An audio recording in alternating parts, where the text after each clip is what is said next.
Hello dear student, यहाँ पर एक क्वेश्चन दिया गया है। मेन एक सर्किल आपके पास ऐसे गिवन है और ये देखते हो कि सर्किल में दिस से 4 लाइंस गिवन है। मेन एक क्वाड्रेंट गिवन है, तो क्वाड्रेंट पर सर्कम स्क्राइबिंग सर्किल आप कह सकते हो। और सेंटर ओ गिवन है। इससे O S and O Q दो ये आपके पास रेडियस हैं जो ज्वाइन है, और इसी पर ओ पर एक एंगल एक्स है। यही एक्स एंगल आपको निकालना है। Main angle x equal to क्या होगा, यही क्वेश्चन मार्क है। तो इस तरीके के क्वेश्चन ये 10th स्टैंडर्ड का क्वेश्चन हुआ, आपके 10th क्लास का क्वेश्चन हुआ। इसको हम सॉल्व कैसे करेंगे, यहाँ यही समस्या है कि हम पहले इसमें कहाँ से स्टार्ट करें, कैसे सॉल्व करें। तो बेसिक मैंने कहा 10th का क्वेश्चन है। 10th के क्वेश्चन में आप क्या करते हो, थोड़ा सा एक कॉन्सेप्ट मैं आपको बताना चाहूँगा। कॉन्सेप्ट क्या होता है उसको आप पहले समझ लीजिए, तो ये क्वेश्चन आपका सॉल्व हो जाएगा। कॉन्सेप्ट ये है कि अगर आपके पास एक इस तरीके से सर्किल कोई भी गिवन है, इस तरीके से कोई एक सर्किल गिवन है, तो आप लोग ये कहते थे कि भाई जो सेंटर का एंगल होता है, दिस एंगल सेंटर का जो भी होता है, दिस एंगल, यही एंगल अदर कहीं सेगमेंट में जो एंगल बना होता है उसका डबल होता है। जैसे अदर सेगमेंट में मैं ऐसे बता सकता हूँ कि ये मान लीजिए ऐसे हो गया। अगर ये एंगल आपके पास थीटा होता है तो यहाँ सेंटर का एंगल 2 थीटा हो जाएगा। अच्छा, ये थीटा यही नहीं, थीटा यहाँ भी हो सकता है, मीन कहीं भी हो सकता है, किसी भी सेगमेंट में हो सकता है। यहाँ भी थीटा हो सकता है। हो सकता है इसी लाइन को हम लोग आगे ले जाके यहाँ से ऐसे ज्वाइन किए होते तो भी अगर एंगल ये थीटा होता तो इस सेंटर का एंगल 2 थीटा हो जाता। ये आप लोग जानते हो। तो यही कॉन्सेप्ट को हमें यूज करना है, इसी कॉन्सेप्ट को हमें यहाँ पर लगा देना है।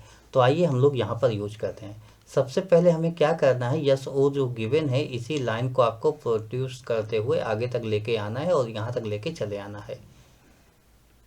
इस तरीके से आपने क्या देखा कि यहाँ पर अगर हम इसका नाम कोई भी लिख लें, मान लीजिए इसका नाम मैंने एम लिख दिया, तो जाहिर सी बात एम आर ये जो हुआ इस कॉर्ड पर, एम आर कार्ड आपके पास ऐसा हुआ। एम आर कार्ड पर जो एंगल हुआ इसी से जो सेंटर पर एंगल होगा ये डबल हो जाएगा। दिस एंगल आपका डबल हो जाएगा, इसके डबल ये एंगल हमारे पास हो जाएगा। इस तरीके से आपने क्या देखा कि यहाँ पर एंगल अगर एस है आपके पास, एस एंगल 44 है, तो ये एंगल आपके पास जो ये एंगल बन रहा है ये एंगल कितना होगा, इसका डबल हो जाएगा। तो 44 2 जा 2 4 जा 8 2 4 जा 8, ये 88 डिग्री हो गया। तो एक बात तो आपको यहाँ से ये समझ में आ जाना चाहिए कि एंगल 88 हो गया। इसी तरीके से अगर हम इस क्यू ओ को प्रोड्यूस करते, क्यू ओ लाइन को ऐसे आगे ले जाते और यहाँ तक ऐसे लेकर चले जाते, इस तरीके से हम बना देते।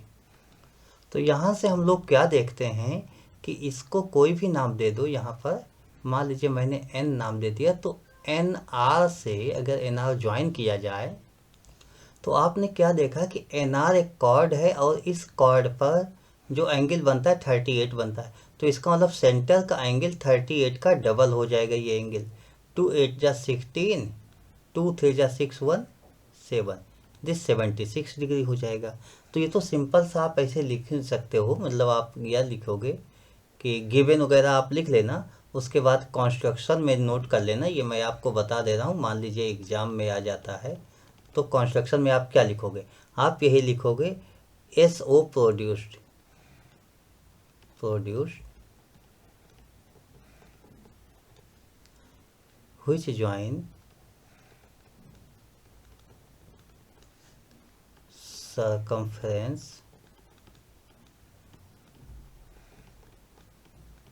at M point and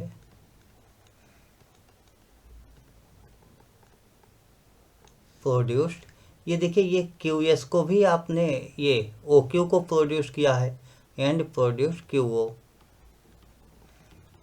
which join at N point. देखिए यहाँ पर एन पर भी ज्वाइन कर लिया। अब आप कहोगे join R M and join R M and N R. अब यहाँ पर आप प्रूफ लिखोगे। देखिए इसमें प्रूफ में कुछ बहुत ज़्यादा नहीं है, आपने लगभग क्वेश्चन यहाँ पर सॉल्व कर लिया है। तो आप कहोगे फॉर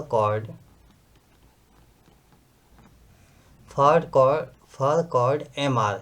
एम आर कॉर्ड के लिए जब आप देखोगे तो angle MOR, angle MOR mean this angle MOR equal to 2 time angle, इसी MOR से मीन इस तरीके से जो आपके पास बनेगा MSR, एंगल MSR, और 2 टाइम एंगल MSR आपके पास 44 डिग्री होता है, डेट इज 88 डिग्री। ये मैंने पहले ही नोट कर लिया है, आपने उसको देखा है, मैंने आपको ये बताया कि मैंने इसको नोट कर लिया है। इसी तरीके से आप लिखोगे फॉर कॉर्ड RN। अब आप RN कार्ड के लिए जब यहाँ पर नोट करोगे तो RN कार्ड के लिए देखोगे एंगल R, ऐसे आप लिखोगे RON, angle RON equal to 2 angle, इसी से जो बनेगा यहाँ पर दिस RQN, इस तरीके से आप नोट करोगे। तो ये आप इस तरीके से नोट कर लोगे।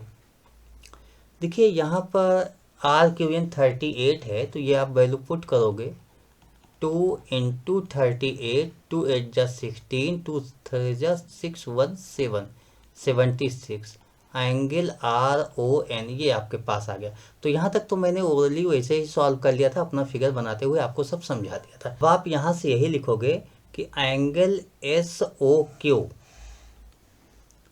Equal to, therefore angle SOQ equal to, this SOQ equal to, देखिए SOQ आपके पास ये है, this equal to MON, angle MON vertically opposite, आपका एक तरीके से यही होगा एंगल MON। और MON को अगर आप देखो तो 2 पार्ट में ये डिवाइड हो गया था, MOR plus RON mean 88 plus 76। तो आप इसको चाहे दोनों नोट कर लो, MOR प्लस RON,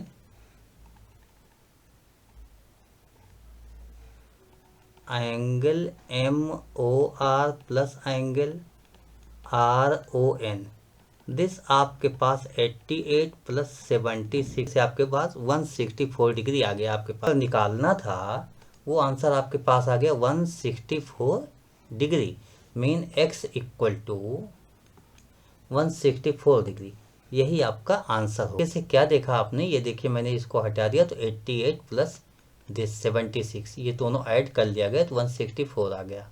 और फिगर आपको एकदम स्पष्ट दिख रहा होगा, दिस 164 हो गया।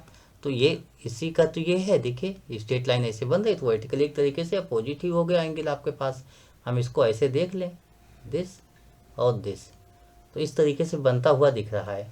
तो आपने इसको प्रूव भी कर लिया, तो हमें नहीं लगता कोई प्रॉब्लम होगी। 10th स्टैंडर्ड का ही क्वेश्चन हुआ आपके पास, तो आप इसको अच्छी तरीके से सॉल्व कर सकते हो, नोट भी कर सकते हो।